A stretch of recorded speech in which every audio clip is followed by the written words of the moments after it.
हाय दोस्तों, स्वागत है आप सबका हमारे CDW इंस्टीट्यूट यूट्यूब चैनल पे।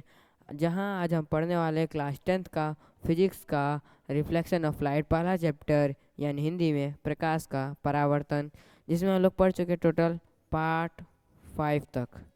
5 पार्ट हम लोग पढ़ चुके हैं और आज है ये छठा पार्ट।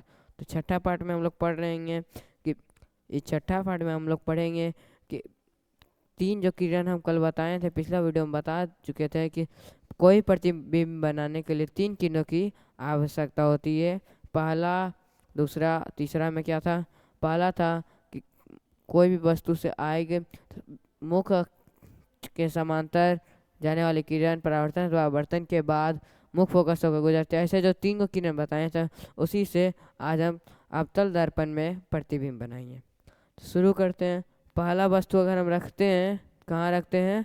अनंत पे। और अगर अनंत पे कहीं अगर कोई वस्तु रहेगा तो उसको क्या कहेंगे? तो सूर्य। यहाँ से सबसे अनंत दूरी पर कैसे मान लेते हैं? सूर्य को अनंत दूरी पर मान लेते हैं। तो यहाँ से अगर कोई भी किरण आएगा तो ऐसे आएगा, और फिर यहाँ से एक छोटी किरण है, यहाँ से एक किरण आया और ऐसे, और यहाँ से एक और किरण आया जो ऐसे मिला। कहाँ पे? तो मिला है फोकस पे। तो अनंत, यदि अनंत वस्तु अनंत पर रखी हो तो जब वस्तु अनंत पर रखी हो, जब वस्तु अनंत पर रखी हो तो प्रतिबिंब कहाँ बनेगा? तो प्रतिबिंब बनेगा फोकस पे। याद रखिएगा, अनंत पे बना तो प्रतिबिंब कहाँ बनेगा? फोकस पे। और कैसा बनेगा? अवतल दर्पण में वास्तविक में बनेगा और उल्टा बनेगा। वास्तविक है प्रतिबिंब, यानी प्रतिबिंब कैसा बना? तो उल्टा बना। और यहाँ से साफ पता चल रहा है कि सूरज से जो है प्रतिबिंब क्या है? छोटा है। तो वस्तु से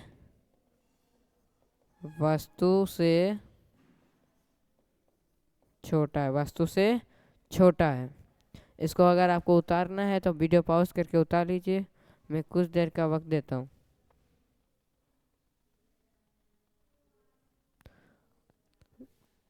अगला बढ़ते हैं सीधा। दूसरा में क्या है? जब वस्तु अनंत और वक्रता केंद्र पर हो। कहाँ? वक्रता केंद्र। यहाँ पे एक चीज बीच में छूटा के, बीच में वक्रता केंद्र के बीच में, ये छूट गया है टाइपिंग में, तो यहाँ पे लिख लेते हैं। यहाँ पे मान लेते हैं क्या है, अब यहाँ अनंत है और यहाँ पे अगर कोई वस्तु है, मान लो इतना बड़ा कोई वस्तु रखा हुआ मोमबत्ती, और इससे प्रकाश आया, इसमें नियम के अनुसार चलेंगे। पहला किरणों के अनुसार चलेंगे तो किसी मुख्य अक्ष के समांतर किरणें परावर्तन अथवा अपवर्तन के बाद मुख्य फोकस से होकर गुजरती है। मुख्य अक्ष के समांतर किरणें परावर्तन अथवा अपवर्तन के बाद मुख्य फोकस से होकर गुजरती है। और दूसरा नियम था कि मुख्य फोकस से गुजरने वाली किरणें परावर्तन अथवा अपवर्तन के बाद कहाँ? परावर्तन अथवा अपवर्तन के बाद मुख्य अक्ष के समांतर हो जाती है। समांतर तो सीधा हो नहीं पा रहा है। हाँ, अब हो गया। मुख्य अक्ष के समांतर हो जाती है। तो बन कहाँ आ रहा है? एक सेकेंड, यहाँ से ये आया और ये गया, तो प्रतिच्छेद कहाँ हुआ है? हुआ है फोकस और वक्रता केंद्र के बीच में। या फिर अब इसमें दूसरा किरण भी लेके देखते हैं। यहाँ पे अगर अनंत और उसके बीच में एक वस्तु है और इससे किसी मुख्य अक्ष के समांतर नहीं, ये सब में लगेगा। पहला है मुख्य अक्ष के समांतर किरणें परावर्तन अथवा अपवर्तन के बाद मुख्य फोकस से होकर गुजरती है। अगला क्या था कि किसी यहाँ से जो वक्रता केंद्र से होकर गुजरने वाली किरणें परावर्तन अथवा अपवर्तन के बाद अपने ही पथ पर लौट जाती है। और यहाँ पे देखेंगे तो यहाँ पे बीच में क्या हुआ? कटा। तो बीच में कटा, यहाँ एक लाइन खींच देते हैं कि कितना प्रतिबिंब बना, कितना लंबाई का प्रतिबिंब बना। यहाँ देख लेते हैं कि वस्तु कहाँ रखा गया था? केंद्र और अनंत के बीच। यहाँ पे केंद्र अनंत और वक्रता केंद्र पर के बीच बोल रहा था, तो हम कहाँ रखें, उनके बीच रख के देखें कहाँ बना, केंद्र सी और एफ के बीच। एफ के बीच कैसा बना, वास्तविक बना और उल्टा बना। और कैसा बना, वस्तु से छोटा या बड़ा, तो वस्तु से छोटा बना, वस्तु से छोटा बना। तो इसको भी उतार लेंगे। चार चीज सी और एफ के बीच, वक्रता केंद्र और मुख्य फोकस के बीच, और वास्तविक या उल्टा, और वस्तु से छोटा बना। इसको उतार लेंगे।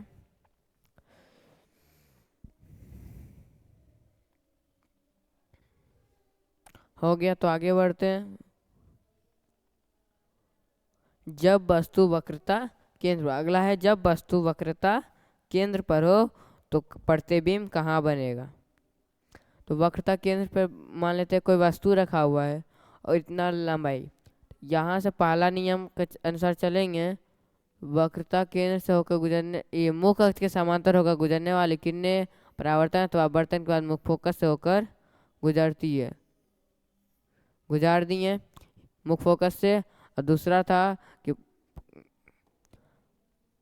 मुख्य फोकस से होकर गुजरने वाली किरणें परावर्तन अथवा अपवर्तन के बाद मुख्य अक्ष के समांतर हो जाती है। तो प्रतिबिंब कहाँ बना, यहाँ पे बना है केंद्र पर ही, वक्रता केंद्र पर।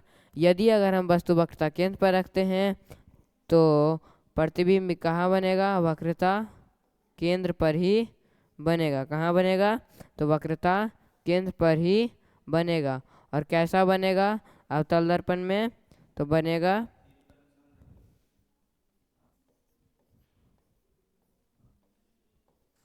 वास्तविक बनेगा और उल्टा बनेगा, और वस्तु के बराबर,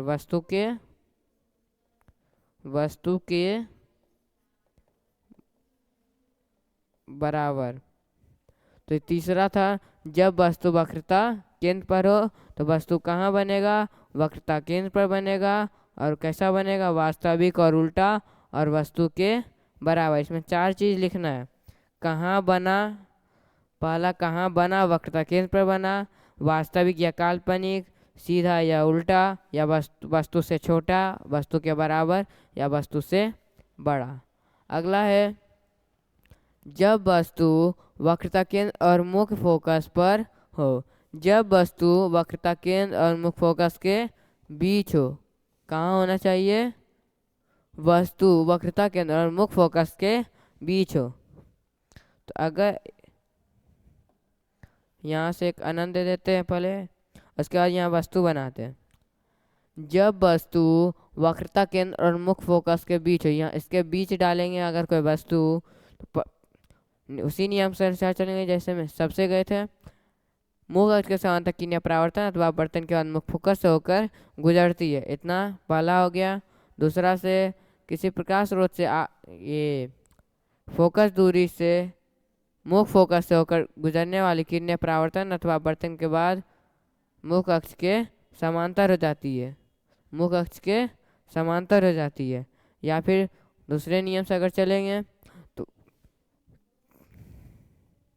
यहाँ से तो केंद्र वक्रता केंद्र से होकर गुजरने वाली किरणें परावर्तन अथवा अपवर्तन के बाद जिस बिंदु पर काटती है या काटती हुई, या फिर वक्रता केंद्र से जाने वाली किरणें परावर्तन अथवा अपवर्तन के बाद अपने ही पथ पर लौट जाती है। तो अगर हम यहाँ से देखें, अगर चलते जाएगा तो कहीं ना कहीं मिलेगा, लग रहा है कि बहुत पास में ही मिलेगा। तो लिख सकते हैं कि अनंत और केंद्र बिंदु के, मतलब वक्रता केंद्र या केंद्र बिंदु इसको भी कहते हैं। तो वक्रता केंद्र और अनंत के बीच कहाँ कहाँ बन रहा है, वक्रता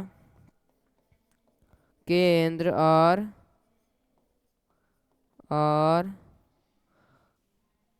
सी, यानी वक्रता केंद्र और अनंत के बीच। बाकी आप लिख सकते हैं कि कैसा बना। यहाँ पे अगर मान लो यहाँ अगर कटा, ये वस्तु तो इससे बहुत बड़ा है, तो कैसा बनेगा, वस्तु से बड़ा वस्तु से बड़ा। और अवतल दर्पण में कैसा बना, उल्टा बना यानी वास्तविक। ये आप सब लिख लीजिएगा, 4 चीज इसमें हमेशा लिखना है। अगला है जब वस्तु मुख्य फोकस पर हो। इसमें से थोड़ा थोड़ा कहीं गड़बड़ी होता है, तो मुख्य फोकस पे इसको ध्यान से देखेंगे। मुख्य फोकस पर है तो पहला यहाँ पे दूसरा नियम तो फेल कर जाएगा, क्योंकि मुख्य फोकस पे अगर कोई वस्तु है तो मुख्य फोकस से ही गुजार नहीं सकते। लेकिन पहला नियम काम करेगा कि मुख्य अक्ष के समांतर जाने वाली किरणें परावर्तन अथवा अपवर्तन के बाद मुख्य फोकस से होकर गुजरती है। पहला नियम काम करेगा, दूसरा नियम नहीं काम करेगा, क्योंकि यहाँ से अगर करेंगे सीधे चल जाता है। यहाँ से अगर सीधे चलाएंगे तो कभी अब परावर्तन होगा ही नहीं। यहाँ से इधर चल जाते हैं। वक्रता केंद्र से होकर गुजरने वाले किरणें परावर्तन अथवा अपवर्तन के बाद अपने ही पथ पर लौट जाती। इधर से आया और अपने ही पथ पर लौट गया। अगर परावर्तन हुआ अपने ही पथ पर लौट गया, यहाँ से आ रहा है और यह वाला अपने ही पथ पर लौट गया, तो ये भी कहीं मिलेगा, ये भी कहीं मिलेगा। तो लग रहा है कि ये कहीं मिलेगा, तो इसका क्या होगा, कहीं तो मिलेगा यानी, तो इसका हो जाएगा। लेकिन कहाँ मिलेगा लग नहीं रहा कि पास में होगा। यहाँ से अगर साफ साफ सीधा सीधे देखेंगे, यहाँ सीधा खींच के देखते हैं, ये सीधे चल जा रहा है और ये भी इधर चला रहा है। ये लग रहा है कहीं मिलेगा, लेकिन कहाँ मिलेगा ये नहीं पता चल रहा कि पास में मिलेगा या नहीं। तो इसका आंसर लिखेंगे हम लोग यहाँ पे। कहाँ बन रहा है, अनंत पे बन रहा है। कहाँ, अनंत पर बन रहा है, अनंत पर बनेगा। और वस्तु से काफ़ी बड़ा, वस्तु से बहुत बड़ा, वस्तु से बहुत बड़ा। और अवतल दर्पण में उल्टा बन रहा, प्रतिबिंब उल्टा बन रहा है यहाँ पे। तो वास्तविक और उल्टा, उल्टा यानी वास्तविक और वास्तविक यानी उल्टा। 4 चीज में लिख दिए, काम हो गया। अगला है जब वस्तु मुख्य फोकस और ध्रुव पर हो। एक बार आप इसको खुद से बनाने का ट्राई कीजिए, केवल वही 3 नियम के अनुसार से।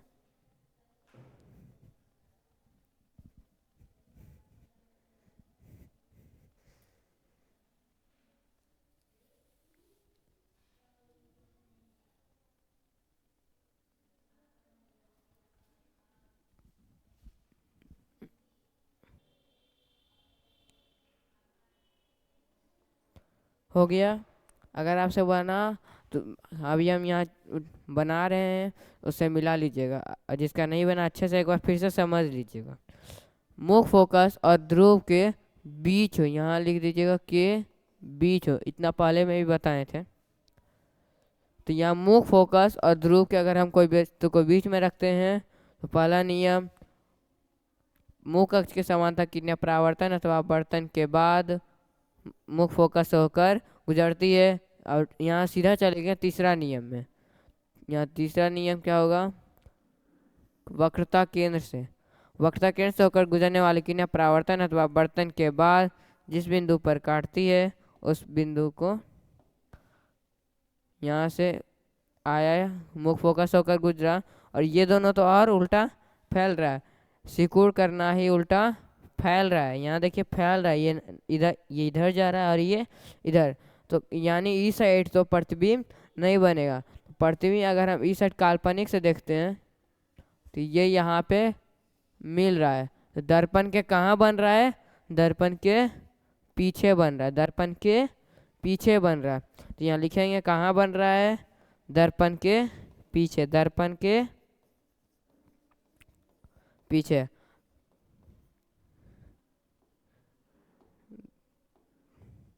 दर्पण के पीछे बन रहा है। और कैसा बन रहा है, तो सीधा यानी काल्पनिक तरफ से बन रहा है, काल्पनिक और काल्पनिक। और काल्पनिक बना या सीधा बना, काल्पनिक बना तो सीधा बना। और वस्तु से बड़ा बना, वस्तु से बड़ा। यहाँ दिख रहा है कि वस्तु से क्या हुआ, बड़ा बना। हम इधर क्यों दिखाएं ये समझ लीजिए, क्योंकि ये इधर जा रहा है, इधर की ओर फैल रहा है और ये इधर की ओर फैल रहा है। तो दोनों अगर फैलेगा तो वो क्या एक दूसरे पे कभी मिलेगा?